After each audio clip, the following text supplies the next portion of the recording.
Bapak, Ibu, Saudara-saudari, siapkanlah seluruh kehidupan kita untuk ada dalam ibadah Natal yang dipimpin oleh pimpinan liturgi yang terkasih, Nona Nela Wardela. Disilakan.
Hari ini kita kembali merayakan Natal Kristus.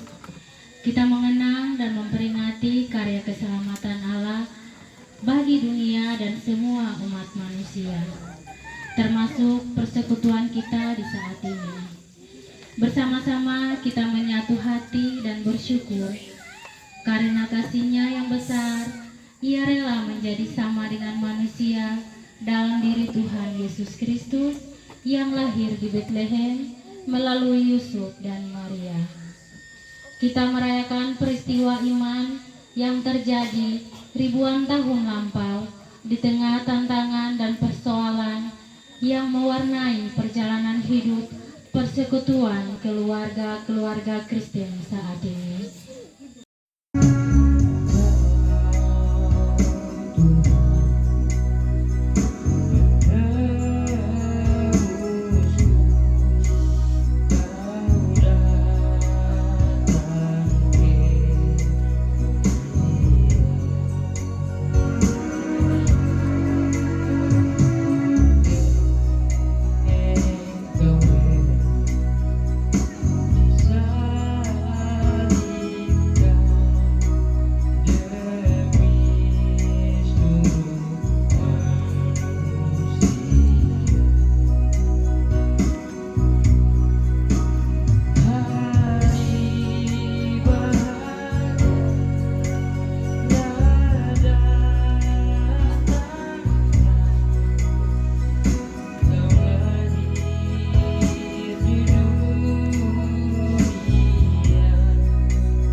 Tuhan, sekalipun beban hidup dan gumul kami menentang, namun kami tetap bersyukur atas kasih dan anugerah-Mu yang telah datang melewati kami. Kasih-Mu yang mengampuni dan menyelamatkan kami sambut dengan sukacita. Itulah sukacita kami yang merayakan Natal Kristus untuk menghadirkan damai sejahtera bagi semua orang. Jadilah kiranya ibadah perayaan Natal, persekutuan unit dua Sion di dalam nama Allah Bapa, Tuhan Yesus Putra Natal, dan oleh tuntunan Roh Kudus, damai sejahtera Natal menyertai saudara-saudara. Damai dan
pada mulanya Allah menciptakan langit dan bumi. Bumi belum berbentuk dan kosong. Gelap gulita menutupi samudra raya. Dan roh Allah menyala di atas permukaan air. Berfirman Allah, jadilah terang, lalu terang itu jadi.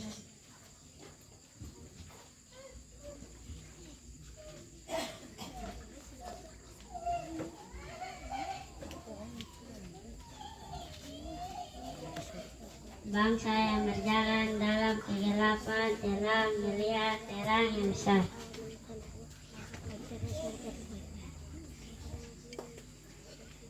Bangkitlah menjadi terang, sebab terang datang dan kemuliaan Tuhan terbit atas.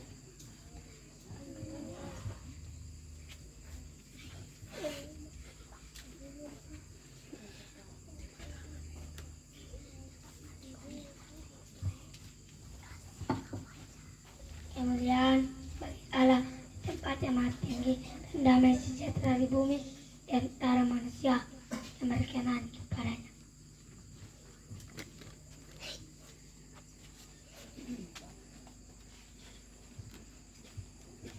Tetapi setelah genap waktunya, maka Allah mengutus anaknya yang lahir dari seorang perempuan.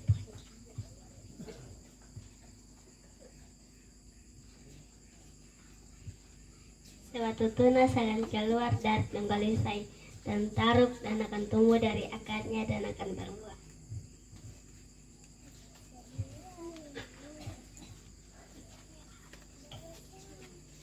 Hari ini telah lahir bagimu juru selamat, yaitu Kristus di kota Daud.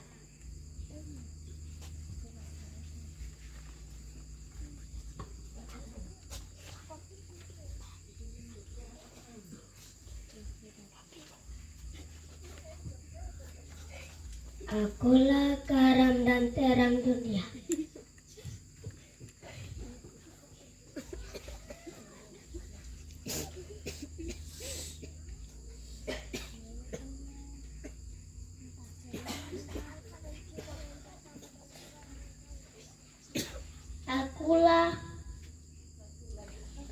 Akulah air kehidupan.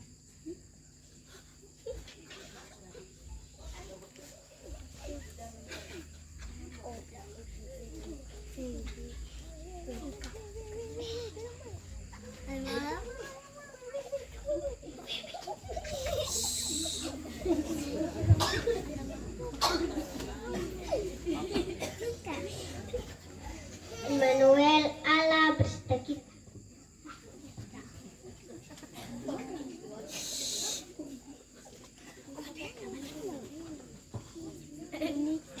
Aku adalah Alfa dan Omega, pertama dan terkemuliaan, yang awal dan yang akhir.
Bapak, Ibu, Saudara-saudari, kini kita ada dalam pelayanan firman. Pembacaan Alkitab terambil dari kitab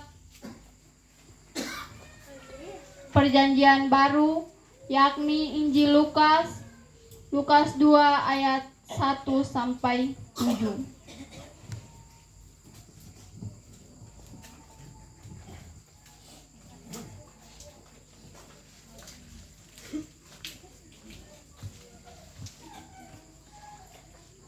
Mari Bapak Ibu saudara-saudari kita berdoa. Ya Yesus Putra Natal, dalam kebahagiaan ibadah perayaan Natal yang kami laksanakan di malam ini Tuhan, kami rindu untuk membaca dan mendengarkan akan kebenaran firman-Mu. Untuk itu Bapa urapi kami, berkati kami, agar kami dapat mengerti serta mampu melakukan kebenaran-Mu di dalam kehidupan kami sehari-hari. Di dalam nama Tuhan Yesus Sang Putra Natal kami berdoa. Amin.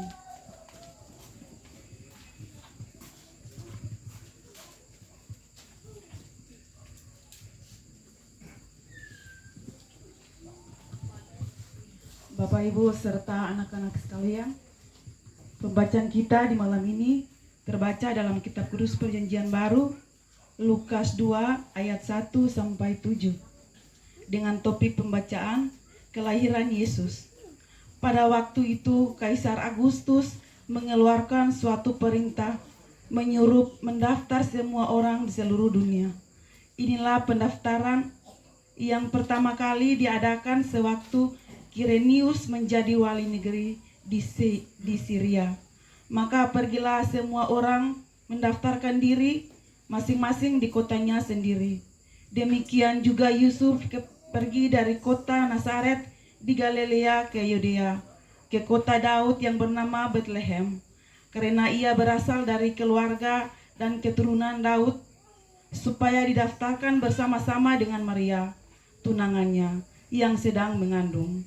Ketika mereka di situ, tibalah waktunya bagi Maria untuk bersalin, dan ia melahirkan seorang anak laki-laki, anaknya yang sulung. Lalu dibungkusnya dengan lampin dan dibaringkannya di dalam palungan, karena tidak ada tempat bagi mereka di rumah penginapan. Demikianlah firman Tuhan.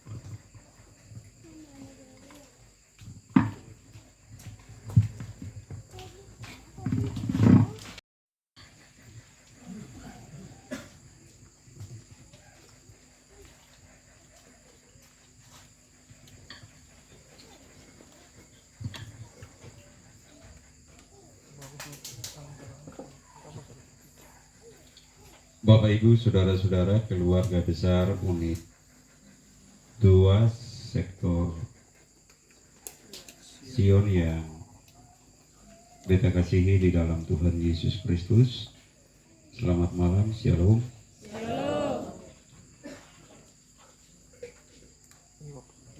Saat ini kita diperkenankan oleh Allah untuk merayakan kelahiran Tuhan Yesus Kristus. Kita merayakan Natal Kristus di malam ini. Dan oleh sebab itu, sebagai orang-orang percaya, kita patut bersyukur dan berterima kasih kepada Allah sumber kehidupan yang memungkinkan kita sehingga kita dapat merayakan Natal dalam keadaan yang baik-baik, keadaan yang sehat-sehat saja. Dan tentunya ketika kita merayakan Natal ada harapan. Ada harapan dari Bapak Ibu dong. Tergantung dari Bapak Ibu punya pergumulan kehidupan. Satu hal saja yang menurut beta ketika kita merayakan Natal adalah damai di tengah-tengah kehidupan keluarga itu beta akan peroleh. Sudah pasti Bapak Ibu punya tujuan tertentu untuk merayakan Natal. Karena peristiwa kelahiran Tuhan Yesus Kristus adalah peristiwa peristiwa pengharapan. Sebab kalau Tuhan Yesus tidak lahir, maka pengharapan kita juga menjadi sia-sia. Pengharapan kita akan mubazir. Kelahiran Tuhan Yesus Kristus tanda di mana kita memulai sebuah kehidupan. Karena kelahiran Tuhan Yesus atau Natal itu adalah simbol daripada kehidupan. Atas seluruh realita kehidupan, atas seluruh beban pergumulan, atas seluruh tantangan cobaan yang kita alami dan rasakan. Karena Tuhan Yesus yang lahir adalah Tuhan yang memberi kepada kita kehidupan. Dan kehidupan itu patut diresponi secara baik oleh setiap orang yang percaya kepada Allah. Bapak, Ibu, saudara-saudara yang diberkati Tuhan, karena itu merayakan Natal tanpa harapan adalah sesuatu hal yang tidak pasti. Merayakan Natal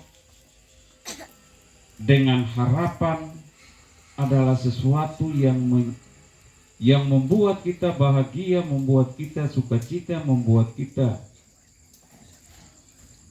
bergembira dan sebagainya. Karena damai di hati. Yesus yang lahir sebagai Raja Damai itu berdiam di dalam kehidupan kita, dan damai itu kita miliki di dalam perjalanan kehidupan kita, dan kehidupan yang penuh damai membuka ruang, membuka kesempatan bagi kita untuk bisa melanjutkan kehidupan ke depan. Kalau kita hidup di dalam kehidupan yang bersungut, kehidupan yang murat-marit, kehidupan yang penuh dengan tantangan, kehidupan yang tidak nyaman, mana mungkin terbuka kehidupan yang lebih baik bagi kotong ke depan ke saya mungkin. Tapi kalau kotong hidup dalam situasi kehidupan yang damai, maka yang tadi kita bilang semua akan menjadi jelas, semua akan menjadi terang, semua dapat kita lihat dengan baik. Bapak, Ibu, saudara-saudara yang diberkati di dalam Tuhan Yesus Kristus, dekrit Kaisar Agustus untuk melakukan sensus terhadap seluruh penduduk di saat itu hanya dua tujuan. Kepentingan untuk militer, tetapi juga kepentingan untuk pajak, dan ditambah lagi dengan kepentingan politik. Dan semua orang wajib mengikuti sensus itu, mendaftarkan diri. Supaya apa? Supaya semua terdata secara baik dan semua orang terlayani secara baik, semua orang merasakan sukacita juga secara baik. Itu kepentingan daripada sensus. Yusuf dan Maria sebagai keturunan kerajaan, keturunan bangsawan, wajib untuk melakukan dan mengikuti sensus ini. Karena kalau kita melihat dari silsilah, tentunya Yusuf dan Maria berasal daripada keturunan Daud. Dan Yesus yang lahir juga adalah anak Allah, tapi juga anak yang lahir di dalam keturunan Daud itu sendiri. Dan oleh sebab itu mereka harus pergi mendaftarkan diri. Perjalanan mereka ke Bethlehem terlalu jauh, kira-kira dari sini sampai ke Meyanu. Kalau bisa diperkirakan sekitar 120 km, terlalu jauh. Tetapi perjalanannya cukup. Dalam kondisi yang dialami oleh Maria, tentunya kalau perjalanan yang jauh seperti begitu sampai di kampung-kampung Amalai, pasti Maria sudah harus melahirkan. Itu sudah pasti. Tetapi ini tidak. Di tengah-tengah perjalanan sampai masuk di kota, tiba saatnya Maria akan bersalin, dan sebagai suami atau sebagai laki tunangan daripada Maria, Yusuf berusaha untuk mencari tempat penginapan, tapi ada satu yang kosong. Semua sudah penuh karena semua orang datang untuk mendaftarkan diri. Ya, proses ini dari pagi sampai malam, bahkan mungkin lusa pagi juga baru bisa selesai, dan karena itu mereka harus menginap karena belum saat waktu, dan karena itu mereka harus menginap, tetapi semua penginapan pada penuh. Rumah-rumah karena berdatangan keluarga juga, kerabat, handai tolan, dan karena itu kota Bethlehem pada saat itu penuh, sehingga tidak ada tempat bagi Maria untuk melahirkan bayi kudus, bayi Yesus. Keputusan akhir yang dipilih oleh Maria dan Yusuf, karena memang saya bisa tahan lagi, orang bilang sudah stadium 1 atau stadium terakhir, maka mau dan saya mau harus masuk di kandang binatang.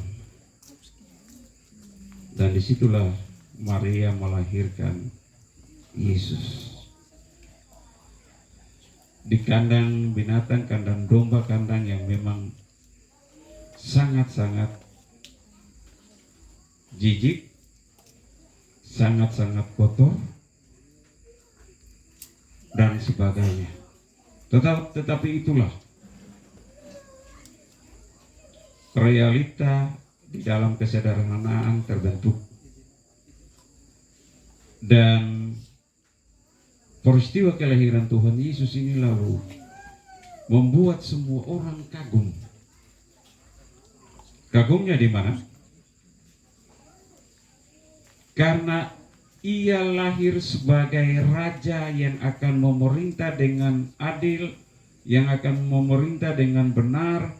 Ia lahir sebagai raja yang penuh damai. Kata kuncinya raja. Layakkah tidak seorang raja lahir di tempat yang demikian? Tidak mungkin. Itu sama sekali tidak mungkin. Dan karena itu peristiwa kelahiran membuat dunia kagum, karena masa sih seorang raja bisa lahir di tempat yang hina seperti demikian. Itulah yang membuat kekaguman dunia. Dan itulah yang menarik perhatian dunia. Karena itu saya heran Bapak Ibu, perayaan Natal kita tidak hanya terikat kepada ornamen Natal atau pernak-pernik Natal, tetapi kita terikat pada peristiwa kelahiran Tuhan Yesus Kristus. Kalau lilin, lampu-lampu, pohon terang, yaitu hanya sebuah perhiasan Natal saja. Palungan juga itu sebuah perhiasan Natal. Tetapi inti daripada perayaan Natal adalah bahwa bagaimana kita memahami dan mengagumi proses kelahiran Tuhan Yesus yang sangat-sangat terhina. Sebab kalau palungan dalam tradisi orang Yahudi itu tempat makan binatang. Itu orang Yahudi biasa jaga bawa sisa-sisa makanan, taruh di tempat, lalu kemudian binatang yang makan. Nah, kalau sisa-sisa makanan, Bapak Ibu bisa membayangkan apakah sisa makanan itu baru masa hari ini ataukah sudah 2-3 hari tampung di situ. Dan itu betapa baunya di situ. Tetapi itulah yang dinubuatkan oleh Nabi Yesaya. Dan karena itu peristiwa kelahiran Tuhan Yesus adalah peristiwa di mana Allah menjelma dalam kesederhanaan.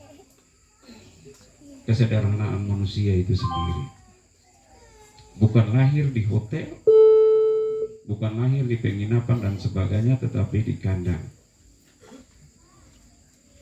Dan proses kelahiran ini ada tangis tapi juga ada kehidupan.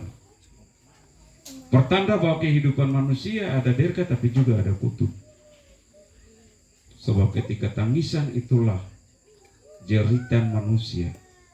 Tetapi juga ketika kehidupan dia jalan, ketika tangisan itu ada kehidupan juga. Dan ini yang mesti kita maknai di dalam merayakan Natal Kristus, bahwa merayakan Natal Kristus itu tanda kehidupan bagi setiap orang percaya. Karena kita diberi semangat, kita diberi motivasi untuk menjalani kehidupan ke depan. Karena itu merayakan Natal bukan sekedar basa-basi atau perayaan rutinitas saja. Setiap tahun kita laksanakan. Tetapi kita mesti insaf dan sadar bahwa merayakan Natal itu berarti kita mengambil sebuah keputusan untuk membangun kehidupan yang lebih baik ke depan. Sebab hanya dengan demikian makna Natal itu akan kita teruskan di dalam perjalanan kehidupan kita setiap hari. Karena Tuhan yang lahir adalah Tuhan yang memberi semangat kehidupan bagi kita semua. Tuhan yang lahir adalah Tuhan yang terus memotivasikan kita. Kalau Tuhan yang lahir, semua keyakinan dan percaya kita pasti akan sia-sia. Semoga Tuhan Yesus memberkati kita, sehingga kita di dalam persiapan untuk menyambut kelahiran Tuhan Yesus, hati kita, keluarga, rumah tangga kita siapkan sebagai palungan untuk lahirnya Raja Damai di tengah-tengah kehidupan kita semua. Tuhan memberkati kita. Amin.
ibadah perayaan Natal Monitua Sion akan segera usai.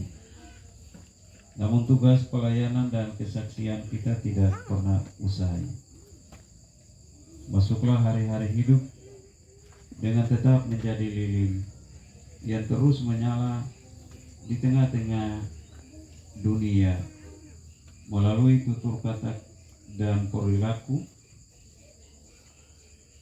hidup seperti surat Kristus yang terbuka. Nyatakanlah semua itu dengan penuh kasih sehingga terwujud suasana hidup yang penuh sukacita dan damai sejahtera bagi semua orang. Terimalah berkat Tuhan dan jadilah berkat dalam seluruh kehidupan kita. Anugerah dan sejahtera dari Allah Bapa, Tuhan Yesus Kristus Putra Natal, oleh tuntunan kuasa Roh Kudus, menyertai dan memberkati kita sekalian saat ini sampai selama-lamanya. Amin. Kita kidungkan kidung jemaat 119 sambil